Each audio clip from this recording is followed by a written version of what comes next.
One of the dilemmas when it comes to preserving a year's worth of food is in the middle of summer when all of the harvest is coming in. It's also the hottest time of the year. And I know I hate to heat up my kitchen by doing a marathon canning day, yet if I don't, I'm gonna run out of freezer space or miss the window of opportunity to preserve all the said produce that's coming in.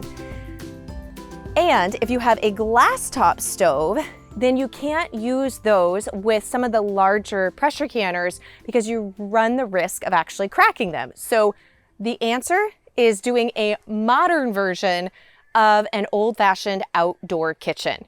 You've heard of like older cabins had like a dog trot where you had the kitchen that was actually the summer kitchen that was separated from the house. Well, I like to do that with our canning. So this is a Camp Chef stove. What's great about this is it has two burners. They're the circular burner and it has the guards so that if you get breezy, which can feel great when it's hot outside, but not so much if it blows out your burners and then everything comes back down to temperature and you have to start over.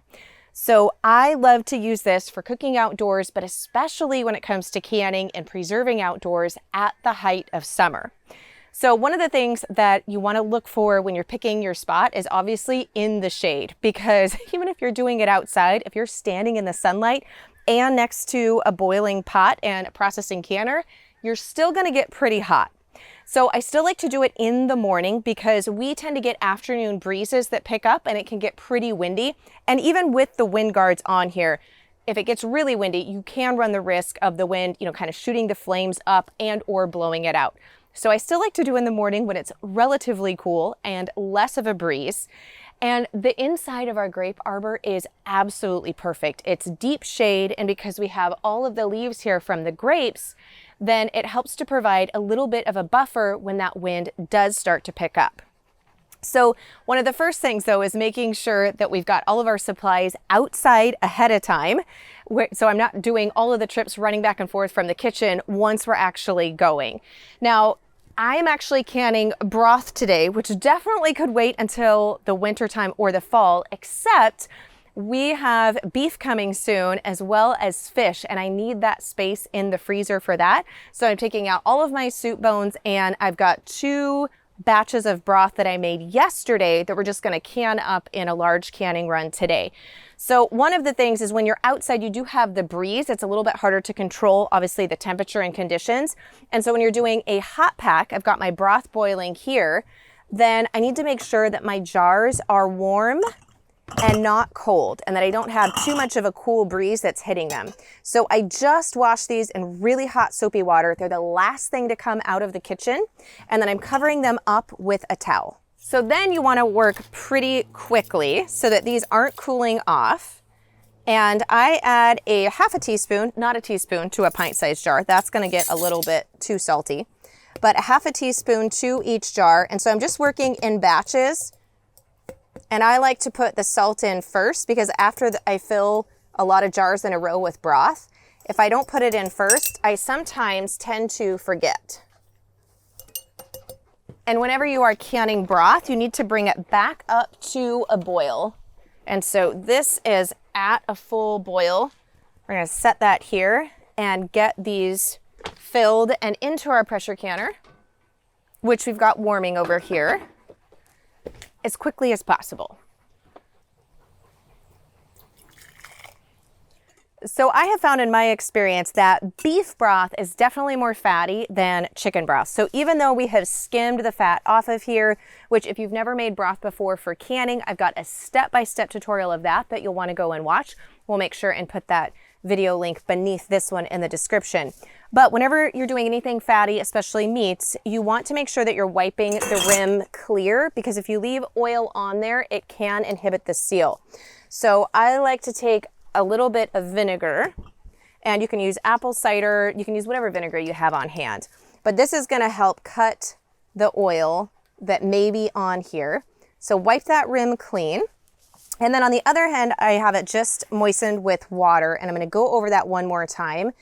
There's a thought process that when you put your lids on, if you leave the vinegar there because it is acidic, that sometimes it can break down your lid, the metal seal part on your lid. So we've got our lids and bands here ready to go.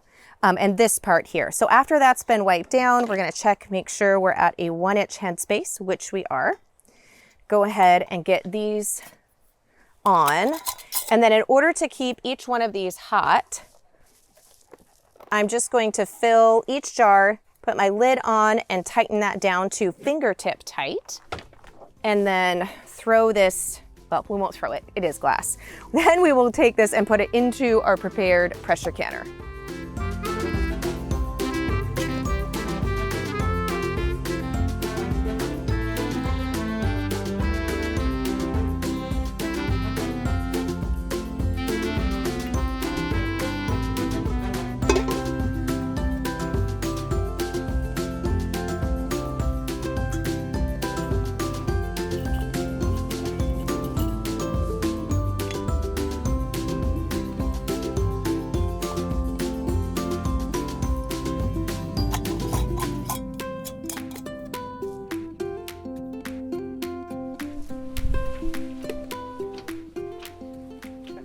All right, all of our jars are now filled and ready to go. And I just ended up with enough for a single stack. I thought there might be enough to do a double stack, but we're right there. So we're gonna go ahead and get our lid on, make sure the vent pipe is clear, and get this secured. And now I'm gonna go ahead and turn my heat up a little bit. When you are cooking with propane, especially with your pressure canner, because you don't want to warp them, they are made out of aluminum, so you could warp them if it's up too high. And so manufacturer's recommendation is don't ever go over a burner that's 12,000 BTUs, so you're never going to want to turn it all the way up on high. We're just going to go medium high until we get this up to 10 pounds of pressure to start our processing time.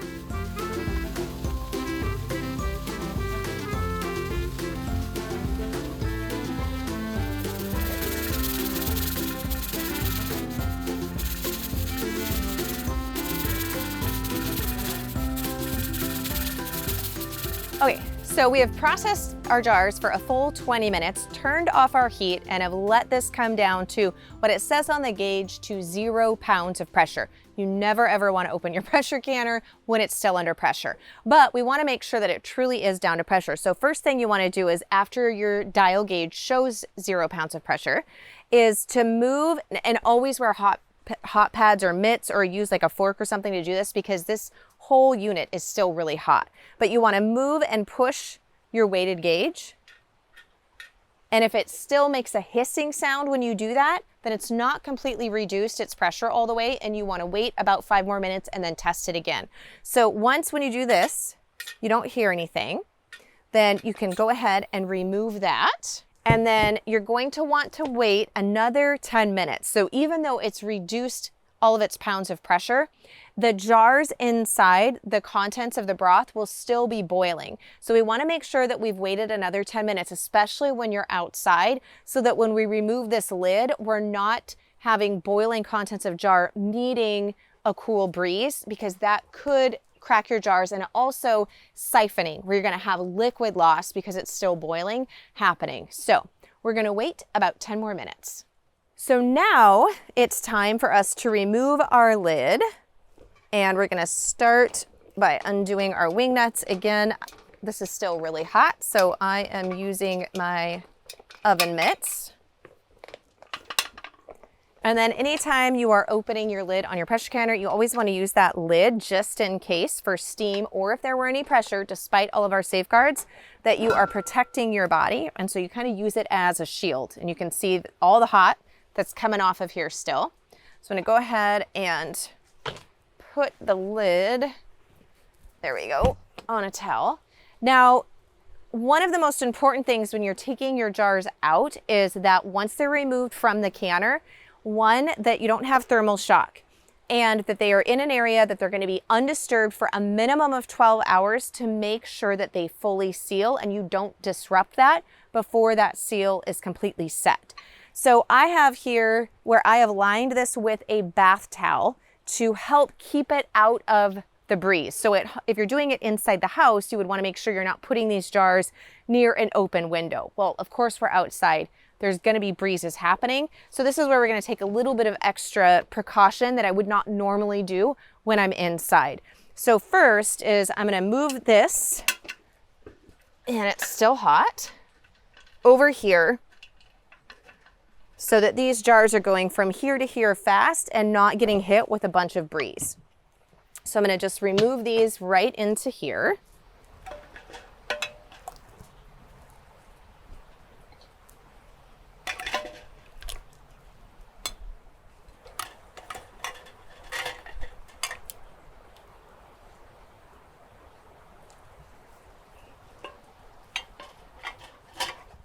And then we're gonna immediately cover this up. And that is just to help protect these from this outside breeze.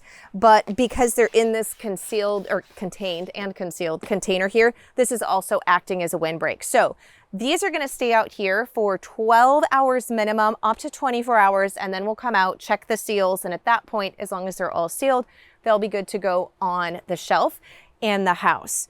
Now, one of the reasons I love to have bone broth on hand all year round, but especially in summertime, which normally I don't think we think of using bone broth as much in summer, but there's all kinds of the vegetables coming on from the garden. And one of my favorites is to do a roasted red pepper and tomato soup. And so I roast the fresh tomatoes, roast those red peppers, onion, garlic, puree those up, and then use about equal amounts bone broth as I do to those pureed vegetables. And so it's a fast and easy soup to make, uses up some of the fresh veggies from the garden, and it's absolutely delicious. And I tend to do a lot more stir fries and doing some different rice dishes. And I always use bone broth whenever I'm cooking my rice because one, it's adding extra nutrition, it's adding nutrients and protein. And we tend to do a lot of those in the summer months. And so I actually was almost out of broth. I think I had 1 jar left in the house and I needed to make more room in the freezer, which is why we are canning up broth. And for all of the canning, including the broth and all forms of food preservation, I am using my book, Everything Worth Preserving. And this is a spiral bound. So I don't know about you, but when I have my favorite cookbooks, I love a hardback because that lays open easier, but I really do like these spiral bound ones. And so we just got the book, the publisher, we have some spiral bound copies available through Amazon. So if you love spiral bound like I do so that they lay flat, you're gonna wanna go and grab those while they are still in stock. Now for exact tutorials on more canning things as well as making bone broth, make sure that you go and catch those tutorials right here.